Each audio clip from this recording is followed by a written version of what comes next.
இது மிக முக்கியமான ஒரு கோரிக்கை தான். அரசே முன்வந்து இதனை செய்ய வேண்டும். அனைத்து வகையான பரிசோதனைகளையும், உடல்நலம் குறித்த பரிசோதனைகளையும் செய்ய வேண்டும். அவர்களுக்கு உரிய சிகிச்சையும் அளிக்க வேண்டும். இது அரசுக்கு ஒரு கோரிக்கையாக நான் முன்வைக்கிறேன்.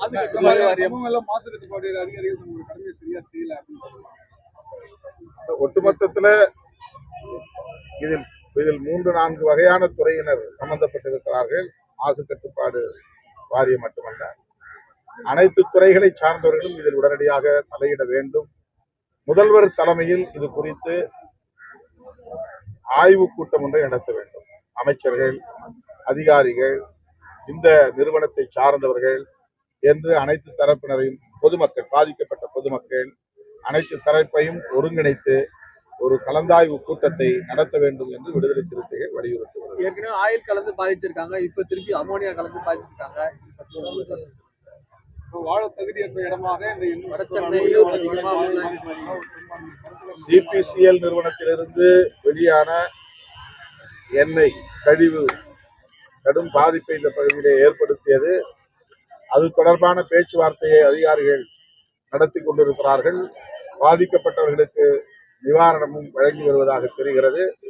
அதிலே பெரிய குப்பம், சின்ன குப்பம் உள்ளிட்ட இன்னும் பல கிராமங்களுக்கு அந்த இழப்பீடும் கிடைக்கவில்லை என்ற தகவலையும் இங்கு குறிப்பிட்டார்கள். ஆகவே அது ஒரு புறம். ஆனால் இப்போது அந்த நிவாரணம் கூட எங்களுக்கு முக்கியமில்லை, நாங்கள் உயிரோடு வாழ வேண்டும், எனவே இந்த ஆலையை மூட வேண்டும் என்ற ஒற்றை கோரிக்கையை முன்வைத்திருக்கிறார்கள். தற்போதைக்கு இந்த ஒற்றை கோரிக்கையை வலியுறுத்துவதே முதன்மையானதாக இருக்கிறது. அவர்கள் மீதான அந்த வழக்குகள் அனைத்தையும் திரும்ப பெற வேண்டும் என்று தமிழக அரசுக்கு விடுதலை சிறுத்தைகள் கட்சி வலியுறுத்துகிறது. எர்ணாவூர் பகுதியில் இருக்க ஆயுத காலையில வீடுகளுக்குள்ள ஆயில் போகுது, மழைநீரோட போகுது. அவங்களுக்கு இன்னும் போதிய நிவாரணம் கொடுக்க முழுமையா கணக்கெடுக்காம அவங்களுக்கு ஒருதலை பட்சமா நிவாரணம் வழங்கியிருக்காங்கன்னு ஒரு குற்றச்சாட்டு. இப்ப இந்த பகுதியிலும் அதே மாதிரி இவங்களுக்கு எந்த நிவாரணம் வழங்கப்படவில்லைங்கிற கருத்து வருகிறது. அந்த மாதிரி எங்கெங்க பாதிக்கப்பட்டிருக்கிறார்களோ அந்த எண்ணெய் கசிவால் அவர்கள் அனைவருக்கும் உரிய நிவாரணத்தை வழங்க வேண்டும் என்றும் இந்த நேரத்தில் நான் அரசுக்கு வேண்டுகோள் விடுக்கிறேன். அரசு எப்படி கணக்கு எடுக்கிறாங்கன்னா, வீட்டுல 15,000 ரூபாய் சேலரி வாங்கினா அவங்களுக்கு இது தேவையில்லை அப்படின்ற மாதிரி. பொதுவா பாதிக்கப்பட்ட அனைவருக்கும் இது நிவாரணம் வழங்கணும். ஆமா, இது எண்ணெய் கசிவால் ஏற்பட்ட பாதிப்புக்கு தருகிற இழப்பீடு.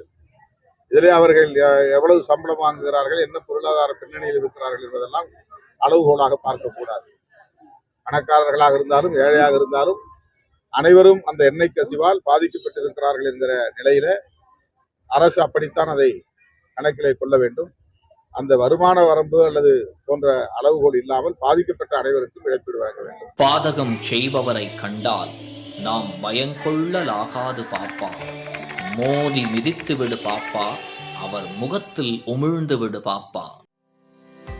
அண்மை செய்திகளை உடனுக்குடன் தெரிந்து கொள்ள இணைந்திருங்கள் இயம்நாடு தொலைக்காட்சியுடன்.